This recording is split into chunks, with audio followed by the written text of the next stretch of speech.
오늘은 제3과 언약과 구원에 대해서 함께 살펴보고자 합니다. 우리 본문 이사야서 59장 21절 말씀입니다.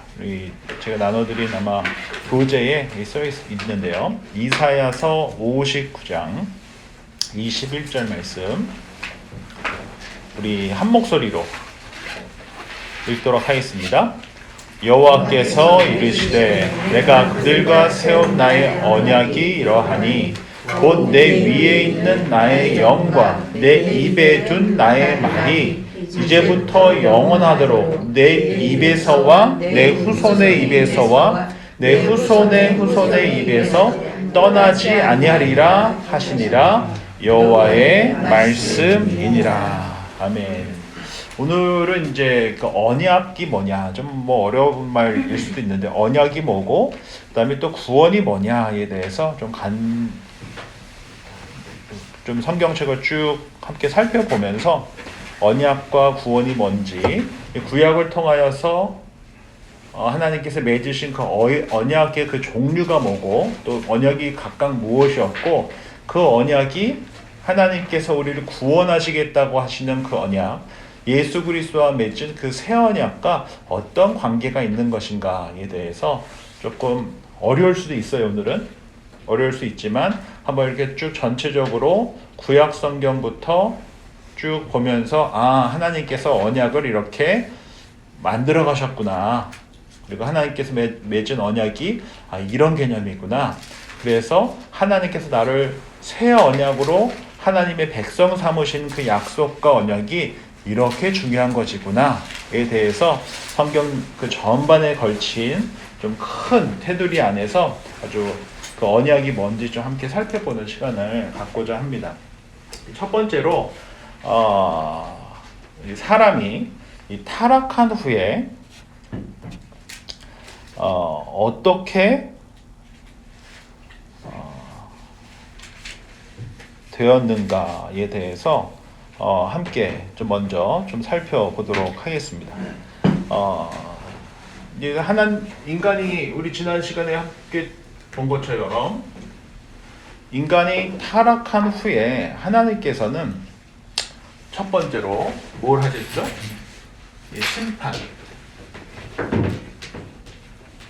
심판 또는 뭐라고 표현했을까요? 형벌을 주셨어요. 형벌을 주셨는데 거기에 대한 내용이 어디에 나와 있냐면 창세기 3장에 나와 있어요. 창세기 한번 3장으로 가보도록 하겠습니다. 하나님께서 타락한 인간에게 어떻게 형벌을 주셨고 또 어떻게 사랑과 언약을 주셨는지 최초 나오는 그 내용이 우리 창세기 3장에 있어서 우리 함께 살펴보도록 하겠습니다. 우리 창세기 3장 14절부터 이제 24절까지 내용 중에 제가 16절, 17절, 18절 말씀을 읽어드리도록 하겠습니다. 또 여자에게 이르시되 내가 내게 임신하는 고통을 크게 더하리니 내가 수고하고 자식을 낳을 것이며 너는 남편을 원하고 남편은 너를 다스릴 것이니라 하시고 아담에게 이르시되 내가 내 아내의 말을 듣고 내가 내게 먹지 말라 한 나무의 열매를 먹었은즉 땅은 너로 말미암아 저주를 받고 너는 내 평생에 수고하여야 그 소산을 먹으리라. 땅이 내게 가시덤불과 엉겅퀴를 낼 것이라. 내가 먹을 것은 밭의 채소인즉 19절 마저 쭉 읽을게요. 내가 흙으로 돌아갈 때 얼굴에 땀을 흘려야 먹을 것을 먹으리니 내가 그것에서 취함을 입었음이라. 너는 흙이니 흙으로 돌아갈 것이니라 하시니라. 아멘. 여기 보면은 우리가 이제 14절은 제가 읽지 않았었는데 여기에서는 누구에게 지금 하나님께서 형벌을 내리십니까? 뱀에게 형벌을 내리죠. 그래서 너는 저주를 받아서 배로 기어 다닐 것이고 흙을 먹게 될 것이며 15절에 보면 내가 너로 여자와 원수가 되게 하고 내 후손도 여자의 후손과 원수가 되게 하리니 여자의 후손은 내 머리를 상하게 할 것이요 너는 그의 발꿈치를 상하게 할 것이라 하시고 라고 하면서 하나님께서 이 뱀을 심판하시고 형벌 가운데 있는 내용을 볼 수 있고, 두 번째 이제 16절부터 보면은 어떻게 됩니까? 여자가 해산의 고통을 갖게 될 것이고 남자는 어떻게 된다라고 이야기하고 있어요? 노동의 고통을 갖게 할 것이다 라고 하시면서 뱀도 여자도 남자도 모두 다 하나님께서 뭐 하셨다는 것을 알 수 있어요? 심판하셨고 형벌을 내리셨다라는 것을 알 수가 있는 거예요. 그렇죠? 그래서 뱀은 흙, 그리고 여자의 후손에게 어떻게 됩니까? 여자의 후손에게 머리를 상하게 될 것이다. 머리를 상하게 될 것이다 라고 되어져 있고, 여자는 어떻게 됩니까? 해산의 고통을 얻게 될 것이다. 남자는 노동을 통해서 고통 가운데 일을 하며 살아가게 될 것이다 라고 하나님께서 이 세 가지 형벌을 주시는데, 여기서 이 두 관계 가운데 어떠한 내용이 있습니까? 15절에 보면 내가 너로 여자와 뭐 하게 된다고요? 원수가 되게 하고 내 후손도 여자의 후손과 원수가 되게 하리니, 여자의 후손은, 여기서 여자의 후손은 누구를 가리키는 걸까요? 앞으로 오실 예수님을 예고하고 있는 것이에요. 그래서 이 15절 말씀을 뭐라고 부르냐면 원시복음이라고 불러요. 뭐라고 부른다고요? 원시복음. 즉 여자의 후손으로 오실 예수님께서 누구의 머리를 상하게 한다는 거예요? 사탄 마귀의 머리를 상하게 한다 라고. 그래서 그 사탄 마귀가 머리가 상했지만 여자의 후손의 발꿈치를 어떻게 하게 합니까? 상하게 하지만 예수님께서 죽지 않으시죠. 승리하셨다는 얘기거든요. 그래서 이 복음이 최초의 복음이며 원시 복음이며 동시에 뭔 것을 알 수 있어요? 가장 첫 번째 하나님께서 인간에게 주신 뭡니까? 언약이다 라는 것을 알 수가 있는 거죠. 하나님께서 아담과 하와에게 주신 첫 번째 언약이 바로 이건 거예요. 그래서 이것을 우리가 좀 잘 알 필요가 있어요. 그래서 하나님께서 타락한 인간에게 허락하신 것이 뭐다? 심판과 형벌이고, 뱀과 여자 남자가 각각 흙으로 머리 상하고 해산의 고통을 갖게 되고 노동을 하는데, 이 노동이 그냥 즐거운 노동이 아닌 거잖아요. 그렇죠? 고통스러운 노동이고, 그리고 어떻게 됩니까? 너로 말미암아 저주를 받아 너는 내 평생에 수고하여야 그 소산을 먹게 된다 라고 하는 그 고통 가운데 있는 쉼없는 노동을 이야기하고 있는 거지. 쉼없는 노동. 그래서 하나님께서 첫 번째로 타락한 인간에게 허락하신 것은 심판과 형벌인데, 그 가운데에서도 어떤 내용이 담겨 있습니까? 원시복음. 하나님께서 구원하실 그 언약이 최초 담겨져 있는 곳이 바로 이 창세기 3장을 통해서 알 수 있다는 것입니다. 그런데 하나님께서는 이처럼 심판만 하시는 분이십니까? 그렇지 않으세요. 하나님께서는 구원을 약속해 주시고, 그럼에도 불구하고 어떻게 해주시는 분이세요? 사랑을 주시는 분이세요. 긍휼히 여겨주시는 분이세요. 그 내용을 우리가 이제 어디서 살펴볼 수 있습니까? 우리 21절 말씀 한번 보도록 하겠습니다. 21절 보면 여호와 하나님이 아담과 그의 아내를 위하여 무엇을 입혀주십니까? 가죽옷을 입혀주십니다. 이것이 굉장히 중요한 분이십니다. 하나님께서는 타락한 인간을 심판하고 형벌을 하시지만 동시에 뭐 해주시는 분이세요? 사랑과 긍휼을 또한 동시에 베풀어 주시는 분이 바로 우리 하나님이세요. 그래서 21절 말씀처럼 아담과 하와에게 가죽옷을 입혀주셨다라는 것은 하나님께서 그들에게 죄를 짓고 부끄러움과 수치심 속에 있는 그들에게 무엇을 주셨다는 것이요?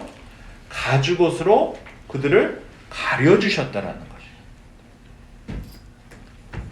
즉 인간의 수치와 허물을 가리기 위한 가죽옷을 만들기 위해서 무엇이 필요했을까요? 동물의 생명과 희생이 필요했잖아요. 그렇죠? 그렇기 때문에 이 가죽옷이 의미하는 것은 그냥 옷만을 의미하는 것이 아니라 수치와 허물을 가리기 위한 하나님의 어린 양으로 오실 예수님을, 그 예수님의 생명으로 우리의 생명을 대신 사실 그 내용이 뭐였다는 것을 알 수 있습니까? 예고되어져 있다라는 것을 우리가 여기서 볼 수 있어야 한다라는 것입니다. 그래서 이를 정리해보면 어떻게 볼 수 있을까요?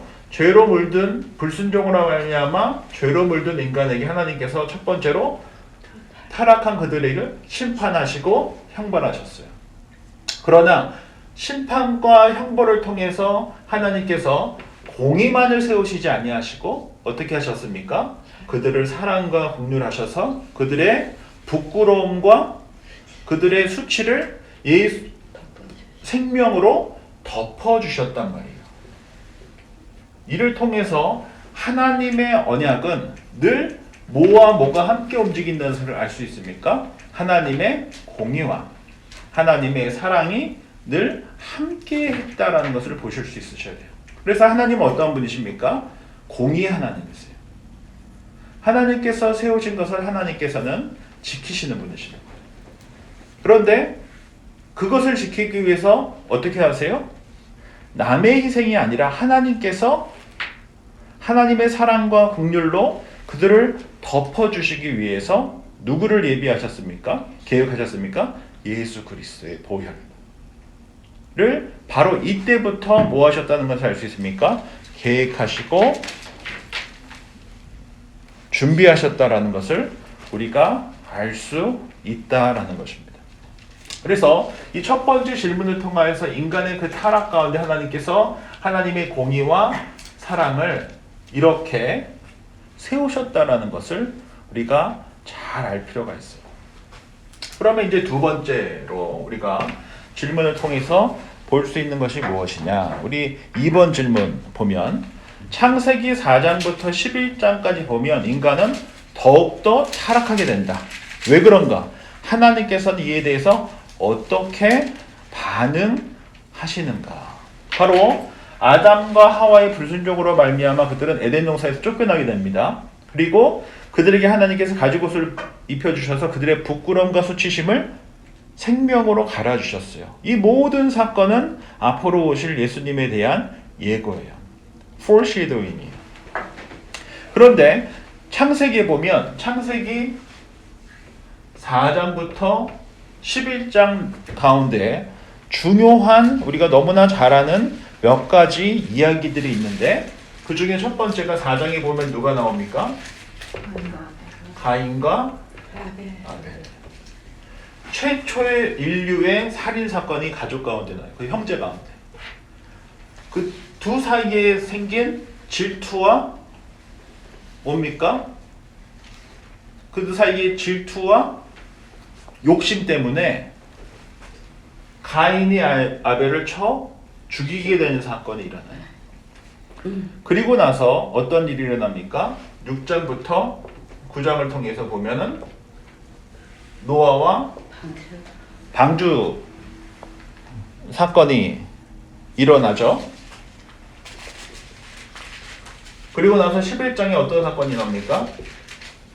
바벨탑 사건이 나오죠. 이처럼 타락한 인간으로 말미암아 하나님께서 공의와 사랑을 세우셨지만 이 죄는 어때요? 확장했다는 거예요. 죄는 아주 독특한 특성을 갖고 있습니다. 죄는 확장합니다. 죄는 가만히 있질 않아요. 죄는 계속적으로 다양한 형태로 확장되어져 가요. 그래서 창세기 4장부터 11장에 보면 살인사건이 일어납니다. 그리고 노아를 때 어땠다는 것을 볼 수가 있어요. 창세기 6장 5절 말씀 제가 읽어드립니다. 여호와께서 사람의 죄악이 세상에 관영함과 그 마음의 생각의 모든 계획이 항상 악할 뿐임을 보시고 라고 되어 있어요. 즉 사람의 죄악이 세상에 가득 찼다는 거예요. 꽉 찼다는 거지. 그리고 그 마음의 생각과 모든 계획이 어때요? 항상 악하다라고 말씀하고 있는 것입니다. 그래서 어떠한 일이 일어나요? 노아 가족을 제외하고 모두 다 물의 심판을 받게 되죠. 그러나 하나님께서는 그 가운데에서도 뭐를 허락하셨어요? 방주를 허락하셨어요. 구원하셨단 말이에요. 이처럼 하나님께서는 뭐와 뭐를 함께 하신다는 걸 알 수 있어요. 심판과 형벌과 사랑과 공유를 함께 하시는 분이시라는 것을 우리가 볼 필요가 있어요. 다른 말로 하면 하나님께서는 공의 하나님이시면서 동시에 어떤 하나님이세요? 사랑의 하나님이시라는 거예요. 가인과 아벨의 사건을 통해서도 하나님께서 이후에 누굴 주십니까? 셋을 주시죠. 그렇죠? 노아 사건을 통하여서도 심판하셨지만 뭘 준비하셨어요? 방주를 준비하셔서 구원해 주셨단 말이에요. 그리고 바벨탑 사건 이후에 12장에 누가 나옵니까? 아브라함이 나옵니다. 아브라함. 그 당시 이제 아브라함이죠. 아브라함을 부르시면서 하나님의 그 구원이 계속적으로 펼쳐가게 되었다라는 것이에요. 창세기 12장 1절부터 3절 말씀 제가 한번 가서 같이 보도록 하겠습니다. 창세기 12장 1절부터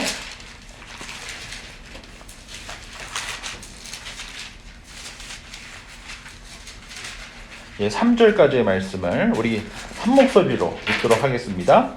여호와께서 아브라함에게 이르시되 너는 너의 고향과 친척과 아버지의 집을 떠나 내가 내게 보여줄 땅으로 가라. 내가 너로 큰 민족을 이루고 내게 복을 주어 내 이름을 창대하게 하리니 너는 복이 될지라. 너를 축복하는 자에게는 내가 복을 내리고 너를 저주하는 자에게는 내가 저주하리니 땅의 모든 족속이 너로 말미암아 복을 얻을 것이라 하신지라. 아멘. 하나님께서 죄가 확장되어져 가는 그 상황 속에서도 살인이 일어나고 범죄로 온 세상이 다 가득 차고 또 하나님이 되고자 하여 바벨탑을 쌓는 사건이 인류 가운데 일어났음에도 불구하고 하나님께서는 공의의 하나님이시면서 동시에 어떤 하나님이세요? 사랑의 하나님이시기 때문에 계속적으로 심판과 형벌이 사랑과 공률과 함께 하셨다는 것을 우리가 볼 필요가 있는 것입니다. 그리고 이 사랑과 공유를 가장 구체적으로 한 첫 번째 중요한 사건 중에 하나가 바로 하나님께서 누구를 부르신 사건이에요? 아브라함을 부르신 사건이에요. 그래서 오늘 창세기 12장 1절부터 3절까지를 통하여서 아브라함에게 크게 두 가지 약속을 해줬어요. 첫 번째 약속이 뭡니까? 첫 번째 약속이 너로 하여금 뭐가 되게 하겠다? 큰 민족이 되게 하겠다. 두 번째 약속이 뭡니까? 복의 근원이 되게 하겠다라는 것입니다. 이렇게 죄가 확장되어져 가는 가운데 속에서도 하나님께서는 아브라함을 부르셔서 하나님께서 다스리시고 하나님께서 하나님의 백성으로 만들어주시고 하나님께서 하나님의 백성들이 살 땅을 마련해 주실 그 큰 민족이 되게 하시겠다라고 하나님께서 약속하신 것이에요. 그리고 이들을 통하여서 어떤 일이 일어나게 하겠다는 것입니까? 복의 근원이 되게 하시겠다. 이것이 바로 무슨 사상입니까? 선민 사상이에요. 이것이 굉장히 중요합니다. 이처럼 하나님께서는 죄가 확장되어져 가는 가운데에서도 하나님의 공의와 사랑을 함께 이루셨고 그 과정 속에서 이스라엘이라고 하는 나라를 통해서 하나님의 통치와 하나님의 그 약속의 땅과 하나님의 백성을 삼으신 그 국가의 3요소 있지 않습니까? 그 나라를 아브라함을 통해서 이루시겠다라고 약속해 주신 것이에요. 이 큰 민족이 되게 하겠다. 그리고 그들을 뭐가 되게 하겠다는 것이요? 복의 근원이 되게 하겠다. 너희를 통하여서 세상이 복받게 하겠다. 라고 약속해 주셨다라는 것입니다. 그래서 우리가 1번과 2번을 통하여서 우리가 볼 수 있는 것은 하나님은 어떠한 분이시라는 것을 알 수 있어요. 하나님께서는 공의로우시면서 동시에 사랑의 하나님이시다. 공의만 내세우시는 분이 아니시고 동시에 사랑해 주시는 분이시다. 제가 확장되어져 가는 가운데서도 창세기 4장과 또 6장부터 9장 그리고 11장을 통하여서 중요한 가인과 아벨, 노아, 바벨탑 사건을 통하여서도 여전히 하나님께서는 공의와 사랑을 함께 베푸셨다라는 것을 우리가 볼 필요가 있고 그 가장 구체적인 내용이 어디로부터 시작됩니까? 아브라함을 통하여서 시작된다. 또 그날 아브라함을 통하여서 하나님의 큰 민족과 또 복의 근원이 되게 하시겠다라고 뭐 하신 것이에요? 약속해 주신 것이에요. 그 언약에 대해서 하나님께서 아브라함과 맺으신 그 언약이 무엇인지 이제 조금 더 구체적으로 보도록 하겠습니다. 좀 더 이제 구체적으로 보기 위해서 우리 창세기 12장을 조금 더 보도록 하겠습니다.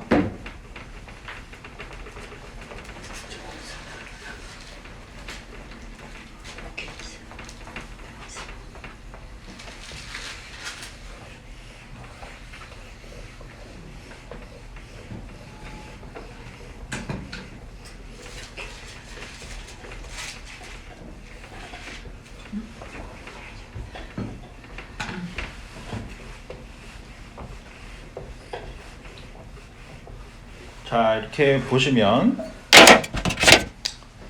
이제 아브라함에게 주신 이 두 가지 약속이 있잖아요. 첫 번째 약속이 뭡니까? 큰 민족이 되게 하겠다와 그 다음에 복의 근원이 되게 하겠다라고 하시는 이 두 가지 의미가 갖고 있는 것이 무엇이냐라는 것이에요. 첫 번째로 우리가 볼 수 있는 것은 이 국가의 3요소가 뭐죠? 첫 번째가 국민, 국토, 주권. 하나님의 뭐가 되게 하겠다는 거예요? 백성이 되게 하겠다라는 거죠. 즉 하나님께서 아브라함을 통하여서 하나님께서 만드신 그 나라, 큰 민족 어떤 것이요? 하나님의 거룩한 선민, 백성이 되게 하겠다라 하신 약속이에요. 또 그들에게 뭐를 주시겠다는 것이에요? 약속의 땅, 가나안 땅을 허락하시겠다는 것이에요. 그리고 그들을 어떻게 하시겠다는 것입니까? 하나님께서 다스리시겠다는 거예요. 그러한 나라를 누구를 통하여서 시작하시겠다는 겁니까? 아브라함을 통하여서 시작하시겠다라고 약속해 주신 것입니다. 그래서 창세기 12장 6절부터 7절 말씀을 이렇게 이어서 쭉 보시면 6절부터 7절 말씀 제가 읽어드립니다. 아브라함이 그 땅을 지나 세겜 땅 모래 상수리 나무에 이르니 그때 가나안 사람이 그 땅에 거주하였더라. 여호와께서 아브라함에게 나타나 이르시되 내가 이 땅을 내 자손에게 주리라 하신지라. 자기에게 나타나신 여호와께 그가 그곳에 제단을 쌓고라고 되어 있어요. 하나님께서 아브라함을 부르셨습니다. 그리고 나서 뭘 허락하셨다는 것을 알 수 있어요? 땅을 허락하셨다라는 것을 알 수 있는 것이죠. 그리고 나서 13장 14절부터 17절 말씀을 보면 창세기 13장 14절부터 17절까지의 말씀 제가 읽어드립니다. 롯이 아브람을 떠난 후에 여호와께서 아브람에게 이르시되 너는 눈을 들어 너 있는 곳에서 북쪽과 남쪽 그리고 동쪽과 서쪽을 바라보라. 보이는 땅을 내가 너와 내 자손에게 주리니 영원히 이르리라. 내가 내 자손이 땅에 티끌 같게 하리니 사람이 땅에 티끌을 능히 셀 수 있을진데 내 재산도 세리라. 내 자손도 세리라. 너는 일어나 그 땅을 종과 횡으로 두루 다녀보라. 내가 그것을 내게 주리라. 그리고 나서 제단을 또 올리게 되죠. 이것을 통해서 알 수 있는 것이 뭡니까? 하나님께서 엄청나게 많은 백성을 허락해 주실 것이라고 약속해 주신 것을 우리가 여기서 볼 수 있는 것입니다. 그래서 하나님께서 큰 민족이 되겠다라고 하신 그 약속을 아브라함을 통하여서 약속의 땅을 허락해 주실 것을 약속해 주시고 그들에게 수많은 백성을 주실 것이라고 약속해 주신 것입니다. 그럼 나머지 이제 하나님께서 다스리는 나라가 어떤 나라인가에 대해서 창세기 15장으로 가겠습니다. 창세기 15장 17절부터 18절 말씀 보도록 하겠습니다. 창세기 15장 17절부터 18절 말씀인데요. 제가 읽어드립니다. 해가 져서 어두울 때 연기나는 화로가 보이며 타는 횃불이 쪼갠 고개 사이로 지나더라. 여기서 이렇게 밑줄 칠 필요가 있어요. 쪼갠 고개 사이로. 그날에 여호와께서 아브람과 더불어 언약을 세워 이르시되 내가 이 땅을 애굽에서부터 그 큰 강 유브라데까지 내 자손에 주노니 라고 말씀하고 있습니다. 여기서 보면은 뭘 하고 계신 것을 볼 수 있어요? 횃불이 쪼갠 고기 사이로 지나가더라 라고 되어 있잖아요. 여기서 이것이 뭘 의미하냐면은 언약을 맺는 것을 의미해요. 언약을 맺는 것. 그 당시에는 뭘 했습니까? 동물을 잡아서 반으로 쪼개놓고 그 사이를 지나가면서 언약을 맺었다라고 해요. 그래서 이 하나님께서 그 쪼갠 고기 사이로 지나가시면서 피의 언약을 맺었다라고 하는데, 그래서 이것을 히브리어로 보면 계약을 맺다라는 표현보다 조금 더 정확하게 보면 계약을 자르다 라고 볼 수 있어요. 맺는다라는 것을 어떤 단어를 썼다고요? 자르다라는, 컷이라고 하는 자르다라는 단어를 썼어요. 그래서 이 히브리어로 카라트, 베이트, 베리트라고 하는데, 이것은 하나님께서 그 동물을 잘라놓고 하나님께서 혼자 지나가셔서 피의 언약을 맺으시면서 하나님께서 어떻게 하시겠다고 약속하신 거예요? 하나님께서 약속한 백성을 하나님께서 약속하신 땅에서 하나님께서 다스리는 큰 민족이 되게 하시겠다라고, 하나님께서 아브라함과 하나님께서 같이 가지 않고 생명을 갈라놓은 그 사이에 하나님만 가셔서 이 언약을 맺어주셨다라는 거죠. 그래서 하나님의 언약은 어떤 언약이었다는 것을 알 수 있습니까? 피의 언약이다. 다른 말로 하면은 결코 깨지지 않는 언약이다 라는 것을 우리가 여기서 볼 수 있는 것입니다. 그래서 이 첫 번째 언약을 무슨 언약이라고 부르냐면, 무슨 언약이라고 부를까요?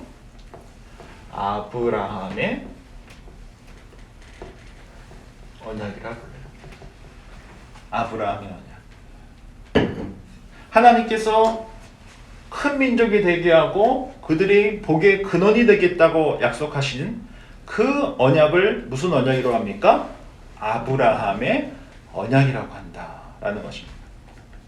그래서 이 언약은 어떤 언약일 수 있습니까? 하나님께서 부르신 언약이기 때문에 조금 더 신학적인 용어로 쓰면은 칭의의 언약이다라고 할 수 있겠죠. 우리 로마서 함께 공부하시면서 기억나시죠? 칭의가 뭡니까? 하나님께서 하나님의 주권으로 우리를 의롭다라고 불러주신 거잖아요. 이처럼 우상 숭배자로 살아가고 있었던 아브라함을 하나님께서 하나님의 주권으로 불러서 뭐가 되게 하시겠다고 하셨어요? 큰 민족과 복의 근원이 되게 하시겠다고 약속하셨기 때문에 이것은 하나님의 그 칭의다라고 볼 수 있는 것이죠.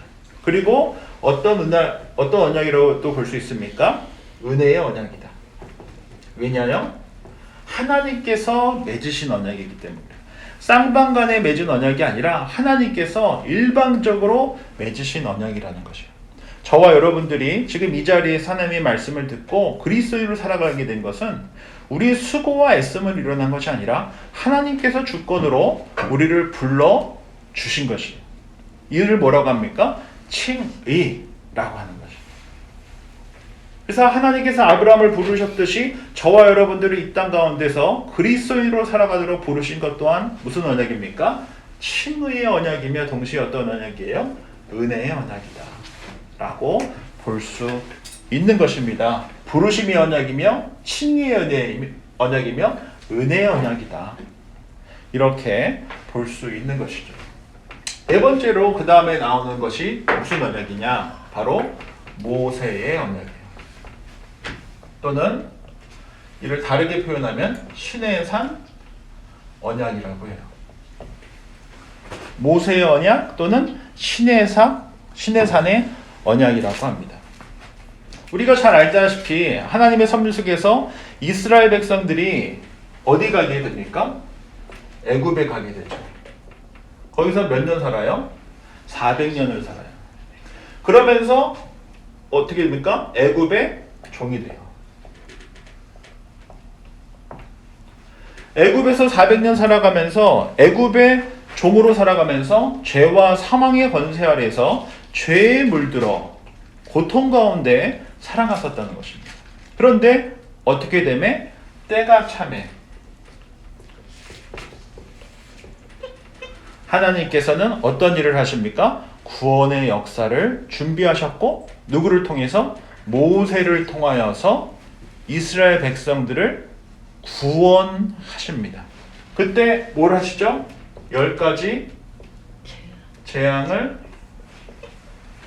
주시죠. 그리고 이 10가지 재앙 이후에 이스라엘 백성들이 그 수많은 이스라엘 백성들이 어디 앞에 서게 됩니까? 홍해 앞에 서게 되잖아요. 그런데 하나님께서 어떻게 하시죠? 동쪽에서 바람을 일으키셔서 그 홍해 바다가 제가 전에도 말씀드렸듯이 제가 홍해에서 스킨스쿠버 했다고 말씀드렸었죠. 다른 말로 하면은 세계에서 가장 스킨스쿠버들이 가고 싶어하는 바다 중에 한 군데가 바로 이 홍해예요. 온갖 상어들이 있는 아주 깊은 바다입니다. 근데 그 바다가 어떻게 돼요? 갈라져요. 그리고 땅이 어떻게 됩니까? 마른 땅입니다. 그리고 출애굽한 수많은 백성들이 어떻게 됩니까? 그 홍해가 갈라지고 그 마른 땅을 걸어서 지나가게 되고 그들을 쫓아왔던 애국 군사들은 물에 다 휩쓸려 잠겨 죽게 돼요. 그렇지 않습니까? 이렇게 하나님의 구원을 맛보았었던 이스라엘 백성들이 약 한 달여 시간에 걸려서 어디에 가게 되죠? 시내산에 가게 됩니다.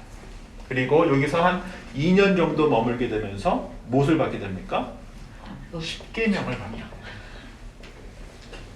십계명과 율법을 받게 되는 것이죠. 그러면 십계명과 율법이 뭐냐? 바로 하나님의 백성으로서 살아가기 위한 매뉴얼인 거예요. 그렇죠? 하나님의 백성으로서 살아가도록 꼭 필요한 매뉴얼이 바로 십계명과 율법이었다라는 것입니다. 그런데 이것이 왜 중요하냐? 이 모세에게 허락하신 언약, 이 십계명 언약이 중요한 이유는 이 시내산 언약이 중요한 것은 뭐입니까? 하나님께서 뭐 하시니까? 거룩하시니까 너희도 뭐 해라? 거룩하라. 이게 하나님께서 이스라엘 백성들에게 바라셨던 것이에요. 이것이 일어나기 위해서 뭘 하라는 거예요? 하나님께서 주신 십계명과 율법을 지키고 순종하면서 살아라. 그러면 뭐가 되고? 복을 받게 되고. 그런데 이 십계명과 율법을 지키지 않고 순종하지 않으면 어떻게 된다고요? 저주를 받게 된다는 것이죠. 그러면 어떤 계약이라는 것을 알 수 있습니까? 조건적 계약이다. 뭐하면요? 순종하면 복을 받고 불순종하면 저주를 받는다. 즉 하나님께서 이스라엘 백성들에게 허락하신 이 시내산 언약은 조건적인 언약이에요. 십계명과 율법을 지키면 순종하면 뭐하고요? 복을 받고 불순종하면 저주를 받는 이 조건적인 계약이에요. 그래서 출애굽기 19장 5절 말씀을 제가 읽어드리겠습니다. 세계가 다 내게 속하였나니 너희가 내 말을 잘 듣고 내 언약을 지키면 너희는 열국 중에서 내 소유가 되겠고 너희가 내게 대하여 제사장 나라가 되며 거룩한 백성이 되리라 라고 말씀해주고 있는 것입니다. 즉 순종하면 하나님께서 복을 주시고 불순종하면은 저주를 내리실 거기 때문에 너희가 율법과 십계명을 지키며 살아라 라고 말씀해 주셨어요. 그리고 이들은 몇 년 동안 광야 생활을 하게 됩니까? 40년 동안 광야 생활을 하면서 구름 기둥과 불 기둥이 인도하시는 대로 가며 그들은 뭘 먹고 살았죠? 메뚜기와 만나를 먹고 살았어요. 즉 하나님께서 인도하시는 대로 따라가고 하나님께서 주시는 것을 먹고 살아가면서 어떠한 백성이 되길 바라셨던 것이에요? 거룩한 하나님의 백성이 되기를 바라셨어요. 그렇게 40년이라는 시간이 걸렸고 첫 번째 세대가 그 광야 생활 속에서 어떻게 됩니까? 다 죽게 돼요. 그렇죠? 그리고 나서 이후에 이제 약속의 땅으로 가게 됩니다. 그래서 우리가 이거를 조금 더 신학적인 텀으로 이야기한다고 한다면 우리가 로마서를 다 배웠기 때문에 아브라함의 언약은 어떤 단어를 쓸 수 있다고 그랬죠? 신학적인 텀으로 칭의. 하나님께서 우리를 거룩한 하나님의 백성으로 불러주셨어요. 우리가 뭘 잘했거나 우리가 뭔가 했기 때문이 아니라 하나님의 절대적인 주권으로 우리를 사랑하고 하나님의 자녀로 삼아주실 것을 하나님께서 우리를 정하신 거예요. 그렇잖아요. 그래서 이건 칭의다 또는 은혜다라고 하는 것이에요. 그래서 칭의의 언약이다, 은혜의 언약이다라고 얘기할 수 있는 것이죠. 그런데 이제 모세에게 주신 이 모세의 언약 또는 신에서 언약은 어떤 언약입니까? 거룩의 언약이에요. 그래서 하나님께서 우리에게 율법과 십계명을 주시고 어떻게 살아가길 바라시는 거예요? 거룩하게 살아가길 바라시는 거예요. 그래서 이것을 신학적인 텀으로 이야기하면 어떤 거라고 이야기할 수 있습니까? 성화라고 이야기할 수 있는 거죠. 성화. 하나님께서 우리가 신앙생활은 어떻게 시작됩니까? 하나님의 절대적인 주권으로 시작돼요. 하나님께서 나를 구원하고 하나님께서 나를 자녀 삼아주시기 위해서 하나님의 주권으로 우리를 불러주셨어요. 그러나 이제 하나님께서 우리를 자녀 삼아주셨다면 하나님께서 우리에게 말씀을 주시고 말씀을 통하여서 생각하고 말씀의 마음을 갖고 말씀의 손과 발로 살아가면서 어떻게 되기를 바라세요? 거룩해지기를 바라신다는 것이에요. 그래서 제가 계속 반복적으로 주일날 설교할 때 이야기하듯이 말씀의 성벽과 말씀의 울타리를 세워 내 안에 그동안 살아온 익숙한 삶의 잘못된 패턴들을 울타리 밖으로 버리고 또 세속적인 생각과 영향력들은 울타리 안으로 넘어오지 못하게 하는 그 기준이 뭐가 되어야 된다고 얘기했어요? 말씀이 되어야 한다고 했잖아요. 이처럼 지금 이스라엘 백성들에게도 말씀을 주신 거예요. 십계명을 주시고 율법을 주신 것이에요. 이것을 울타리 삼아서 거룩하지 못한 것은 버리고 세속적인 것은 들어오지 못하게 하면서 하나님께서 거룩하시니 너희도 거룩해라 라고 하면서 40년이라는 시간을 불기둥과 구름기둥으로 인도해 주시고 만나와 메추라기로 먹여주시면서 오직 닳지 않도록 지켜주셨다라는 것입니다. 이 성화의 여정이 뭐라는 것을 알 수 있습니까? 광야 40년이었다 라는 것을 우리가 여기서 알 수 있는 것이죠. 그러면 이 신의 산 언약을 통하여서 하나님께서 구체적으로 알려주고 싶었던 것이 바로 무엇이겠습니까? 이 5번 문제에 보면 간단하죠. 제가 이미 다 말씀을 드렸죠. 하나님께서 거룩하시니 너희도 거룩해라. 두 번째가 뭐겠습니까? 순종하면 복받고 불순종하면 심판에 이른다. 저주를 받는다. 순종하면 의에 이르고 불순종하면은 어떻게 됩니까? 심판에 이른다 라고 하면서 어떤 계약이 된 것을 알 수 있어요? 조건적인 계약이었다라는 것을 알 수 있는 것입니다. 제가 신명기 30장 15절부터 18절 신명기 30장 15절부터 18절까지의 말씀 제가 읽어드립니다. 보라, 내가 오늘 생명과 복과 사망과 화를 내 앞에 두었나니 곧 내가 오늘 내게 명령하여 내 하나님 여호와를 사랑하고 그 모든 길로 행하며 그의 명령과 규례와 법도를 지키라 하는 것이라. 그리하면 내가 생존하며 번성할 것이요 또 내 하나님 여호와께서 내가 차서 차지할 땅에서 내게 복을 주실 것임이라. 그러나 내가 만일 마음을 돌이켜 듣지 아니하고 유혹을 받아 다른 신들에게 절하고 그를 섬기면 내가 오늘 너희에게 선언하노니 너희가 반드시 망할 것이라. 너희가 요단을 건너가서 차지할 땅에서 너희의 날이 길지 못할 것이니라 라고 말씀하고 있어요.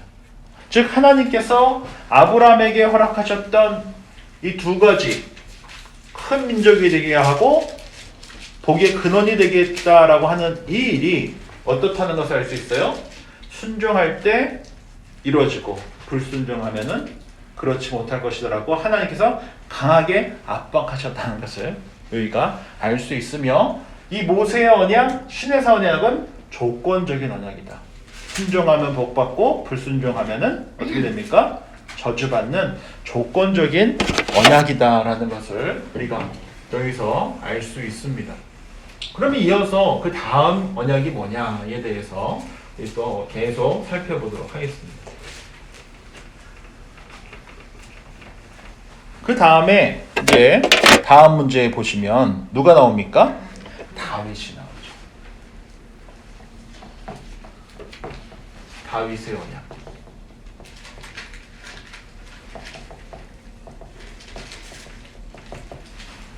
그 다음에 보면은 누가 나옵니까? 다윗의 언약이 나와요. 이 다윗의 언약이 왜 중요할까요? 왜 중요할까요? 인간은 자신의 의지와 열심으로 꾸준히 변함없이 뭐하지 못해요? 순종하지 못해요. 이게 이스라엘 역사 속에서 이미 충분히 밝혀졌어요. 자기 소견에 옳은 대로 살아가는 인생임이 이스라엘 역사를 통하여서 보여졌어요. 그래서 하나님께서 조건적인 언약이었던 이 신의 산 언약을 어떻게 바꾸신 거예요? 무조건적인 언약을 맺으신 것이 누구와 맺은 언약이라는 것입니까? 다윗과 맺은 언약이라는 것입니다. 이 무조건적인 사랑의 언약, 다윗만큼 이스라엘 역사에서 끔찍한 죄를 진 인물이 없어요. 그가 가장 사랑도 많이 받았지만 어땠습니까? 죄도 가장 많이 졌어요. 왕으로서 그렇게 많은 생명을 잃게 한 이가 있겠습니까? 하나님께서 그에게 주신 그 언약에 대해서 사무엘하 7장 12절부터 우리 17절 한번 가서 보도록 하겠습니다. 우리 사무엘하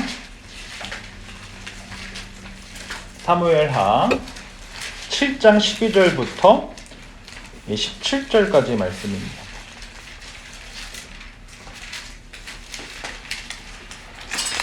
구약성경 473쪽 사무엘하 7장 12절부터 17절까지의 말씀을 제가 읽어드리도록 하겠습니다.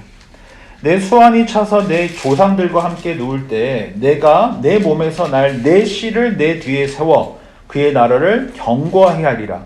그는 내 이름을 위하여 집을 건축할 것이요 나는 그의 나라 왕위를 영원히 견고하게 하리라. 나는 그에게 아버지가 되고 그는 내게 아들이 되리니 그가 만일 죄를 범하면 내가 사람의 매와 인생의 채찍으로 징계하려니와 내가 내 앞에서 물러나게 한 사울에게서 내 은총을 빼앗은 것처럼 그에게서 빼앗지는 아니하리라. 이것이 굉장히 중요한 구절입니다. 15절 말씀이요. 내 집과 내 나라가 내 앞에서 영원히 보존되고 내 왕위가 영원히 견고하리라 하셨다 하라. 나단이 이 모든 말씀과 이 모든 계시대로 다윗에게 말하니라. 첫 번째로 이 내 씨는 누구를 가리킬까요? 솔로몬을 가리키는 거겠죠. 동시에 누구를 가리키는 것겠습니까? 다윗의 후손으로 오실 예수 그리스도를 예고하고 있는 것이에요. 그래서 이 나라는 다른 말로 하면은 이스라엘의 초대 왕이었던 누구죠? 사울은 어떻게 됐습니까? 이 신의 산 언약대로 어떻게 됐어요? 심판받은 것이에요. 불순종하여서 저주받은 것이에요. 순종하지 못해서 복받지 못했던 것이에요. 그러나 누구에게는? 다윗에게는. 그 이유는 우리가 알 수가 없어요. 하나님께서 그렇게 하시기로 결정하셨어요. 선택하셨어요. 그래서 다윗에게는, 그리고 다윗의 후손에게는 어떻게 하겠다라고 말씀하십니까? 너희가 불순종하더라도 은총을 빼앗는다고 했습니까? 안 한다고 했습니까? 안 한다고 했어요. 사울에게 했던 것처럼 빼앗지 않겠다라고 말씀하셨어요. 오히려 그의 나라와 왕위를 영원히 견고하게 하겠다고 하셨고, 오히려 아버지가 되고 아들이 되어 죄를 범하면 내가 사람의 매와 인생의 채찍을 어떻게 한다고 말씀하셨어요? 징계해서라도 하나님의 그 열심으로 어떻게 하겠다고 말씀하시는 것입니까? 거룩하게 만들겠다. 의롭게 하겠다. 라고 약속해 주신 것입니다. 그래서 이것이 굉장히 중요합니다. 이 다윗의 언약이 얼로까지 이어지게 됩니까? 바로 새 언약으로 가는 거예요. 새 언약. 이 가장 중요한 특징이 뭡니까? 조건적인 언약에서 어떤 언약으로 바뀐 것이에요? 무조건적인 언약으로 바뀐 것이에요.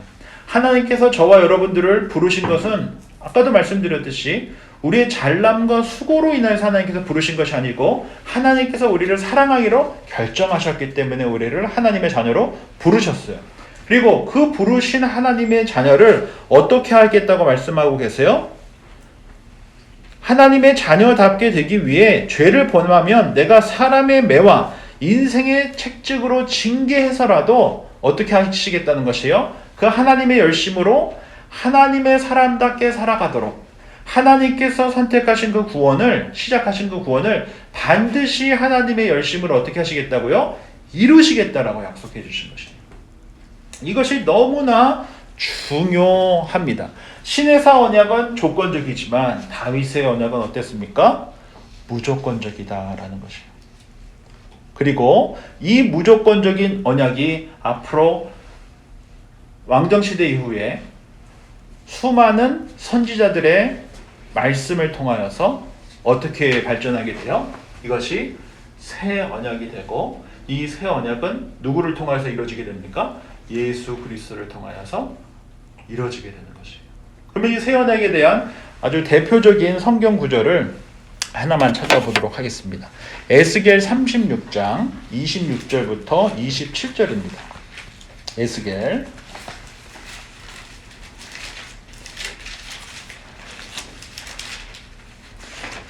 36장 26절부터 27절 말씀인데요. 구약성경 1208쪽입니다. 구약성경 1208쪽. 구약성경 1208쪽입니다.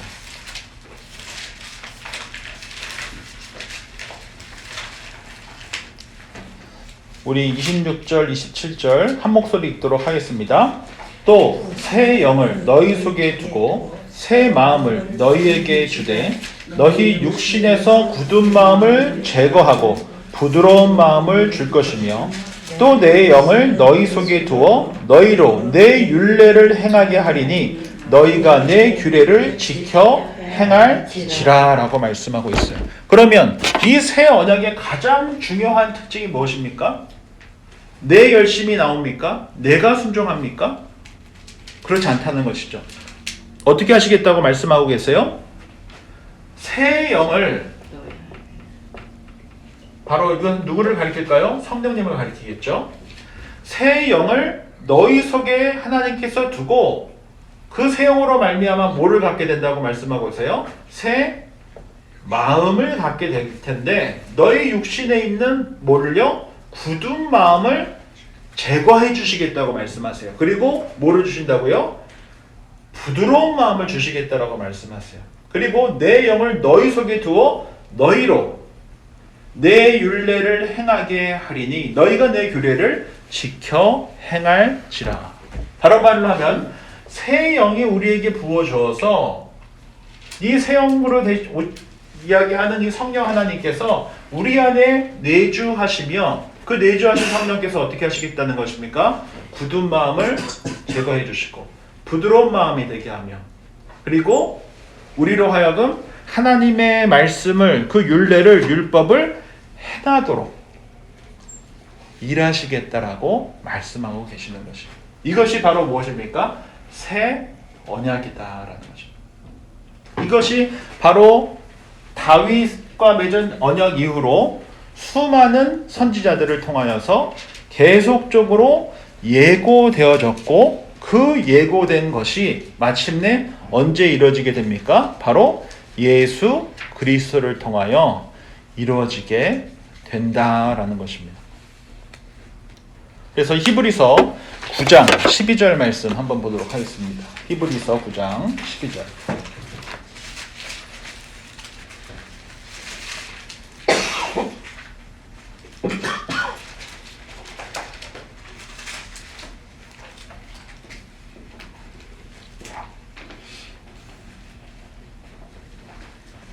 장 12절부터 15절까지. 몇 페이지예요? 신약성경 361쪽. 신약성경 361쪽. 신약성경 361쪽입니다. 히브리서 9장 12절부터 15절까지의 말씀입니다. 361쪽. 우리 한 목소리로 읽겠습니다. 염소와 송아지의 피로 하지 아니하고 오직 자기의 피로 영원한 속죄를 이루사 단번에 성소에 들어가셨느니라. 염소와 황소의 피와 및 암송아지의 죄를 부정한 자에게 뿌려 그 육체를 정결하게 하여 거룩하게 하거든 하물며 영원하신 성령으로 말미암아 흠없는 자기를 하나님께 드린 그리스도의 피가 어찌 너희 양심을 죽을 행실에서 깨끗하게 하고 살아계신 하나님을 섬기게 하지 못하겠느냐. 이로 말미암아 그는 새 언약의 중보자시니 이는 첫 언약 때에 범한 죄에서 속량하려고 죽으사 부르심을 입은 자로 하여금 영원한 기업의 약속을 얻게 하려 하심이라 라고 되어져 있습니다. 이것이 너무나 중요하다라는 것입니다. 뭡니까? 예수 그리스도께서 오셔서 once for all, 그렇죠? 단번에 예수 그리스도 안에 있는 이들을 위해서 희생 제물이 되어 주심으로 말미암아 우리로 하여금 다시는 제사를 드릴 필요 없이 하나님 안에서 거룩한 하나님의 자녀가 되게 해 주셨고 그동안 죄를 지면 피를 흘려 사함을 얻었지만 예수 그리스도의 보혈로 말미암아 어떻게 하셨다고요? 너희 양심을 죽은 행실에서 깨끗하게 하고 살아계신 하나님을 섬기게 해주셨다라는 것입니다. 이것을 뭐라고 말씀하고 있어요? 새 언약이다라고 말씀하고 계십니다. 그리고 이 새 언약을 어떻게 하신다고요? 이 새 언약을 갖고 살아가면서 이제 하나님께서 우리로 하여금 영원한 하나님의 기업을 얻고 살아갈 수 있는 하나님의 자녀답게 살아가게 하시겠다라고 말씀하고 있는 것이에요. 그래서 이제 우리가 다 이렇게 한번 정리를 해보면 첫 번째 언약이 어떤 언약이었습니까? 아담과 하와에게 주신 언약이에요. 그렇죠? 하나님께서는 그들을 형벌하셨지만 동시에 뭐 하셨어요? 가죽옷을 입혀주셨어요. 이처럼 하나님께서는 우리가 죄를 지었을 때 벌을 주시지만 동시에 사랑해 주시고 긍휼히 여겨주시는 분이시라는 것이에요. 그래서 하나님께서는 공의 하나님이시면서 동시에 어떤 하나님이십니까? 사랑과 자비 하나님이세요.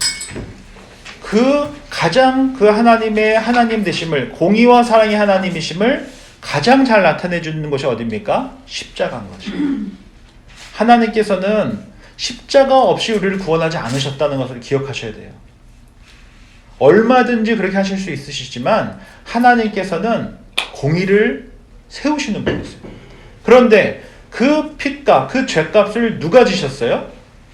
독생자 예수 그리스도께서 지셨다는 것이에요. 스스로 어린 양이 되셔서 지셨다는 것이에요. 그리고 저와 여러분들은 하나님의 자녀가 되시게 하기 위해서 예수 그리스도를, 그 독생자를 어찌 아니하셨습니까? 아끼지 아니하셨어요. 이것이 바로 복음인 것입니다. 그리고 구약을 통하여서 구체적으로 그 십자가 사건이 얼마나 중요한지를 나타내주고 있는 것이잖아요. 그것이 무엇입니까? 첫 번째가 아브라함과 맺은 언약이에요. 하나님께서 우리를 의롭다 하셨어요. 그리고 하나님의 나라가 되게 하시겠다고 말씀하세요. 하나님의 복이 되게 하시겠다고 약속하세요. 그리고 그렇게 부르신 우리를 신의 언약을 통하여서 어떻게 하십니까? 거룩한 하나님의 백성 되게 하세요. 말씀을 주시고 말씀의 울타리와 성벽을 지어서 세속적인 것은 들어오지 못하게 하고 우리 가운데 있는 연약함과 그 죄성들은 그 성벽 밖으로, 울타리 밖으로 내며 살아가라고 말씀해 주세요. 이 거룩한 언약, 신의 산 언약을 통하여서 순종하면 복을 받고 불순종하면 저주받는 이런 조건적 언약을 맺으셨는데, 인간의 연약함과 죄성으로 말미암아 반복적으로 졌다가 좀 낫다가 다시 돌아왔다가 좀 나아졌다가 돌아왔다가 반복하니까 그게 사사기의 이야기잖아요. 지 소견에 오른 대로 살더라. 그래서 하나님께서 누구와 무슨 언약을 맺습니까? 다윗과 무조건적인 언약을 맺으세요. 너희의 잘남과 수고와 상관없이 내가 사랑하기로 결정한 너희를 반드시 하나님의 자녀로 살아가게 하겠다라고 약속해 주신 것이에요. 그 무조건적인 언약을 이스라엘 역사 속에서 수많은 선지자들을 통하여서 해주신 언약이 뭡니까? 예고해 주신 것이 새 언약이에요. 그리고 이 새 언약은 마침내 언제 어디서 어떻게 이루어집니까? 예수 그리스도를 통하여서 이루어진다는 것이. 새 영이 우리 안에 임하고 그 새 영이 딱딱한 마음을 제거하고 부드러운 마음을 주며 그 새 영이 우리로 하여금 율법을 갖고 하나님의 말씀을 갖고 거룩을 살아내도록 그러한 능력을 우리 가운데서 내주하시며 역사하시겠다라고 말씀해 주시는 것이. 그리고 그 언약은 바로 예수 그리스도의 십자가 사건과 예수 그리스도의 그 역사와 동행하심이 이 일을 반드시 이루시겠다라고 이야기해 주시는 것입니다. 그래서 오늘 이 조금 어려운 내용이긴 하지만 그래도 한번 왜 우리가 구약을 진지하게 신약의 안경으로 봐야 하고 또 신약은 구약의 배경 안에서 봐야 하는지를 가장 잘 나타내 줄 수 있는 그 내용이 바로 이 언약과 구원이기 때문에 제가 오늘 조금 어려운 내용이지만 그래도 제가 할 수 있는 최선을 다해서 이렇게 한번 쭉 같이 한번 살펴보는 시간을 가졌습니다.